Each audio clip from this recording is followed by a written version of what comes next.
नाजरीन अस्सलाम वालेकुम। मैं जाहिद अमीन रिसाइट टुडे में एक मरतबा फिर आपका इस्तकबाल है।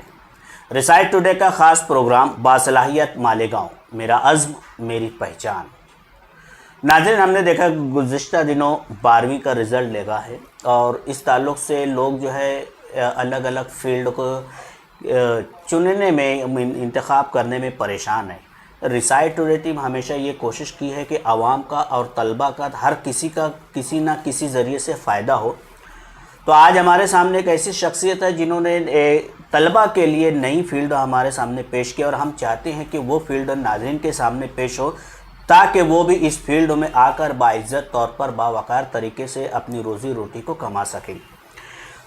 CS कंपनी सेक्रेटरी एक अलग फील्ड है, शहरियान के लिए भी मेरे ख़्याल से थोड़ी सी अलग फील्ड है, अनजानी से है, तो हम उससे जान पहचान करना चाहेंगे। इसके लिए हमारे मालेगांव के एक बहुत ही होनियार शख्स अबू सुफियान निसार अहमद अंसारी साहब इस कोर्स को किए हैं और इसके ज़रिए जो है बहुत से तलबा की वो ट्रेनिंग भी दे रहे हैं और सर्विस का इंतज़ाम भी कर रहे हैं। तो वो किस तरह से कर रहे हैं, इस कोर्स को उन्होंने किस तरह से अचीव किया है और किस तरह से लोगों की मदद कर रहे हैं, तो हम उन्हीं से जानते हैं। और ये वीडियो यकीनन आपके लिए बहुत फ़ायदेमंद होगी। ये वीडियो तलबा के लिए, स्टूडेंट्स के लिए बड़े फ़ायदेमंद की, इसे आप बगौर समाअत फरमाएँ। अबू सुफियान अंसारी साहब, सबसे पहले रिसाइट टुडे में आपका इस्तकबाल है। हम चाहेंगे कि आपने इस CS कोर्स किया है और मालेगांव को एक नई फील्ड से रोशनास कराने की कोशिश की है, तो हम चाहेंगे कि हमारे तलबा जो अभी 12वीं के रिज़ल्ट के बाद मुख्तलिफ़ कोर्स के इंतखाब में जूझ रहे हैं, तो आपसे हम चाहेंगे कि उनकी रहनुमाई करें। तो मैं सबसे पहले अबू सुफियान अंसारी साहब से मैं ये सवाल करना चाहूँगा कि CS यानी कंपनी सेक्रेटरी ये कोर्स है क्या? बिस्मिल्लाहिर्रहमानिर्रहीम। मैं सबसे पहले तो अल्लाह रब्बुल इज़्ज़त का शुक्रगुज़ार हूँ कि अल्लाह रब्बुल इज़्ज़त ने मुझे अपने फ़ज़ल से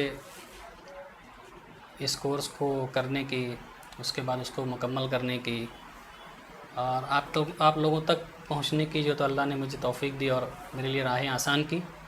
उसके बाद मैं अपने तमाम असातिज़ा जिन्होंने मुझे मेरी एजुकेशन की शुरुआत से लेकर, जिसे कहें हम कि जूनियर KG से लेकर मेरी पूरी पढ़ाई मुकम्मल होने तक जिन्होंने मुझे पढ़ाया, मैं उन सब का भी शुक्रगुज़ार हूँ और अल्लाह से दुआ गो हूँ कि अल्लाह मेरे तमाम असातिज़ा जो हैं उनकी सेहत में, इल्म में, तक़वे में, उम्र में बरकत अता फ़रमाए। आमीन।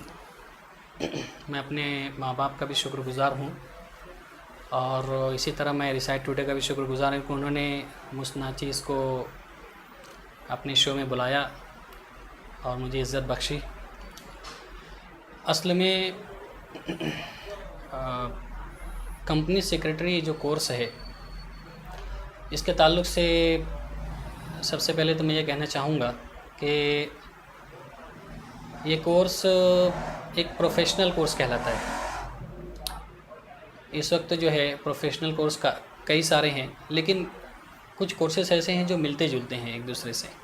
जिस तरह से उसमें आता है एक जो जिसके बारे में हम लोग आज बात करने वाले हैं वो है कंपनी सेक्रेटरी।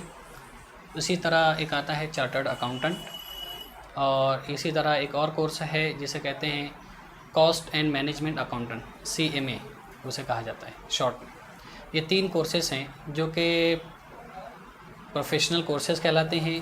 तीनों के पढ़ाई करने वाले और उसके बाद फिर फील्ड में जो काम करने वाले होते हैं उनकी सर्विसेज काफ़ी एक दूसरे से मिलती जुलती होती है, काफ़ी एक दूसरे से उसमें कोरिलेशन है।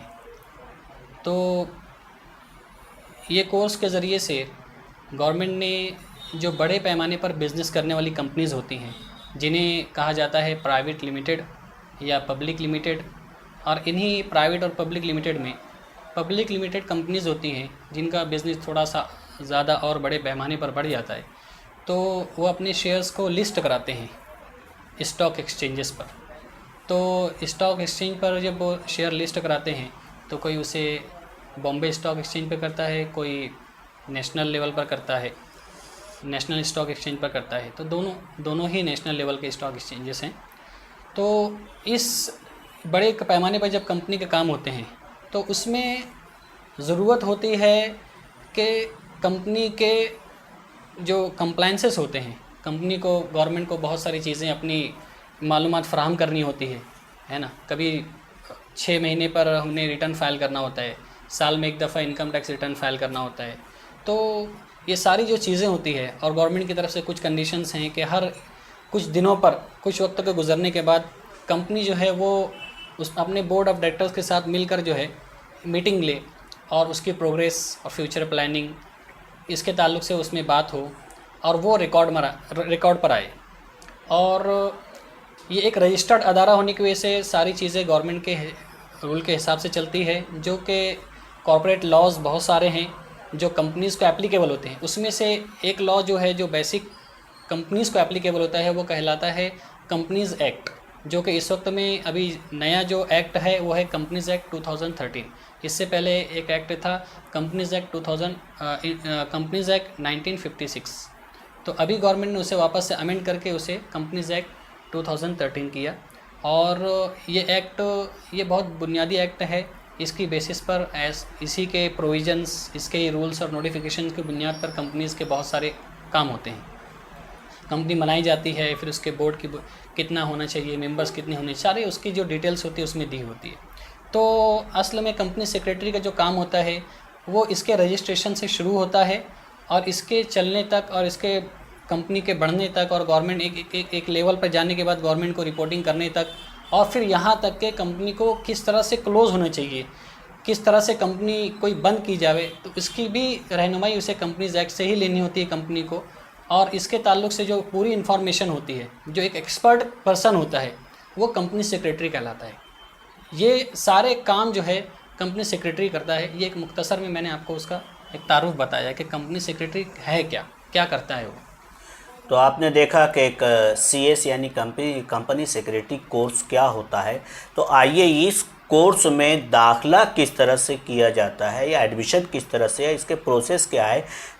सुफियान अंसारी साहब, ये इसका प्रोसेस क्या है, इसका दाखला किस ढंग से किया जाता है। कंपनी सेक्रेटरी कोर्स अगर कोई करना चाहता है तो उसके लिए उसे किसी कॉलेज में एडमिशन लेने की ज़रूरत नहीं होती है, जिस तरह से दूसरे कोर्सेज़ के लिए होता है। इस कोर्स के लिए जो है तो स्टूडेंट को रजिस्ट्रेशन करना होता है। जैसे ये जो है तो गवर्नमेंट का एक नोटिफाई की हुई बॉडी है, बनाई हुई बॉडी है और इंस्टीट्यूशन है जिसे पूरी दुनिया, पूरे हिंदुस्तान के अंदर जो है तो इसके अलग अलग रीजनल चैप्टर्स बनाए गए हैं। जैसे कि मुंबई रीजन के लिए अलग है ना, वेस्टर्न रीजन के लिए अलग है, साउथ रीजन के लिए अलग है। तो अलग अलग रीजन के लिए जो है तो उसके वो बनाए गए हैं, चैप्टर्स बनाए गए हैं।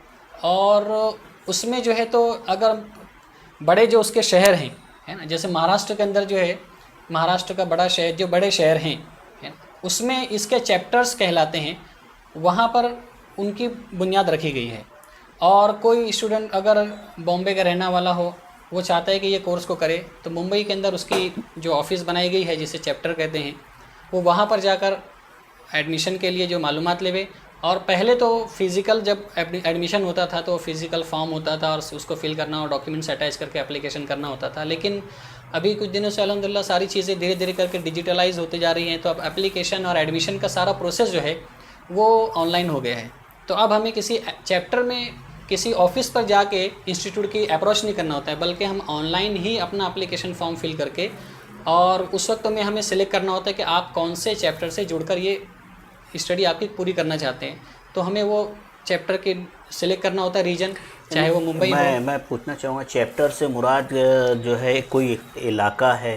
चैप्टर जो ये कहलाता है ना, ये इलाके के अंदर एक ऑफिस होता है जिसे कहेंगे हम, उसकी एक ब्रांच होती है, जिसे कह लें हम कि एक ब्रांच होती है जहाँ पर जाकर बच्चे एडमिशन लेते हैं या किसी तरह की भी इंफॉर्मेशन उन्हें चाहिए होती है। तो वहाँ से जाके वो एक लियाजनिंग ऑफिस की तरह जैसे वो काम करता है, वहाँ से सारी इन्फॉर्मेशन उसे प्रोवाइड की जाती है इंस्टीट्यूट के ताल्लुक से। इंस्टीट्यूट। अच्छा, CS कोर्स करने के बाद इसमें नौकरी के लिए, मुस्तकबिल के लिए, फ्यूचर के लिए कितना स्कोप है? CS कोर्स में सबसे पहली बात तो एडमिशन लेने के ताल्लुक से मैं कुछ और कहना चाहूँगा। हाँ जी। कि एडमिशन जो है वो अगर कोई तालिब इल्म लेना चाहे, इस पढ़ाई को करना चाहे, तो उसे 12वीं के बाद भी वो इस कोर्स को करने के लिए एडमिशन ले सकता है। 12वीं के बाद चाहे वो नहीं, 12वीं के बाद जो है साइंस है, आर्ट्स है, कॉमर्स है, कौन से फील्ड का? 12वीं के बाद चाहे वो किसी भी स्ट्रीम का हो, किसी भी फील्ड का हो, चाहे कॉमर्स हो, चाहे साइंस हो, चाहे आर्ट्स हो, वो एडमिशन ले सकता है। उसके लिए परसेंटेज की कैद भी नहीं है। और अगर कोई ग्रेजुएशन करने के बाद भी एडमिशन लेना चाहे इसके अंदर, इस कोर्स में, तो भी वो एडमिशन ले सकता है। लेकिन आफ्टर ग्रेजुएशन जो है, इसके लिए कंडीशन ये है कि आर्ट्स स्ट्रीम के जो फाइन आर्ट्स स्ट्रीम के जो ग्रेजुएट रहेंगे, उनके लिए इसके अंदर वो एडमिशन नहीं ले सकते। सिर्फ साइंस और कॉमर्स, ये 2 फील्ड के बच्चे ही एडमिशन ले सकते हैं अगर वो ग्रेजुएशन कर चुके हैं तो। और पहले जो तो एडमिशन ऐसा था कि अगर ग्रेजुएशन कर लिया जाए, कोई बच्चा ग्रेजुएशन कर लेता है और वो फिर इस कोर्स में दाखिला लेना चाहता है, तो उसे इस कोर्स के 3 स्टेजेस हैं। पहली स्टेज है जो कहलाती है फाउंडेशन इस वक्त में, उसके बाद है एग्जीक्यूटिव स्टेज है, एग्जीक्यूटिव प्रोग्राम, फिर उसके बाद है प्रोफेशनल प्रोग्राम। ये 3 स्टेजेस हैं। तो अगर कोई बच्चा आफ्टर ग्रेजुएशन इसमें एडमिशन लेना चाहे तो उसे एग्जीक्यूटिव प्रोग्राम में डायरेक्ट दाखिला मिल जाता था। लेकिन अब जो है इंस्टीट्यूट ने उसके अंदर चेंजेस किया और अब एक हमें पहले टेस्ट देना होता है, कॉम्पिटिटिव टेस्ट देना होता है, एंट्रेंस टेस्ट जिसे बोलेंगे हम। वो उसका नाम दिया गया है CSEET। ये टेस्ट का नाम है, साल में 2 मरतबा ये टेस्ट होता है। तो पहले हमें वो टेस्ट देना होता है और टेस्ट देकर हमें उसे जो पास करता है उस टेस्ट को, वो ग्रेजुएट बच्चा ही सिर्फ एग्जीक्यूटिव प्रोग्राम में डायरेक्ट एडमिशन ले सकता है। और अगर कोई बच्चा 12वीं के बाद लेना चाहे तो वो एग्जीक्यूटिव में डायरेक्टली एडमिशन नहीं ले सकता, बल्कि उसे पहले फाउंडेशन का एग्ज़ाम देना होता है, फाउंडेशन प्रोग्राम का। पहले वो फाउंडेशन प्रोग्राम का एग्ज़ाम देगा, उसमें कुछ सब्जेक्ट्स होते हैं, उसका वो पढ़ाई करके एग्ज़ाम देगा, उसे पास करेगा, फिर उसके बाद वो एग्जीक्यूटिव प्रोग्राम में एडमिशन ले सकता है। नाज़रीन, ये हमारे लिए बहुत ही अहम सवालात हैं और बहुत अहम मालूमात सुफियान अंसारी साहब हमें फ़राहम कर रहे हैं, जिसके लिए हम उनके शुक्रगुज़ार हैं। इतने अहम वीडियो को हम नहीं चाहते कि मुख्तसर वक्त में पूरी तरह से समेट ले, इसलिए हम चाहते हैं कि इसकी किस्त बनाई जाए और इसके लिए हम यहाँ पर ये एपिसोड रोकते हैं और अगले एपिसोड के लिए आके इसमें किस तरह से दाखिला लिया जाए, मालेगांव के तलबा के लिए क्या रहनुमाई है, मालेगांव के तलबा के लिए क्या स्कोप है, ये सारी मालूमात हम इंशाल्लाह अगले एपिसोड में आपसे फिर से रूबरू होंगे।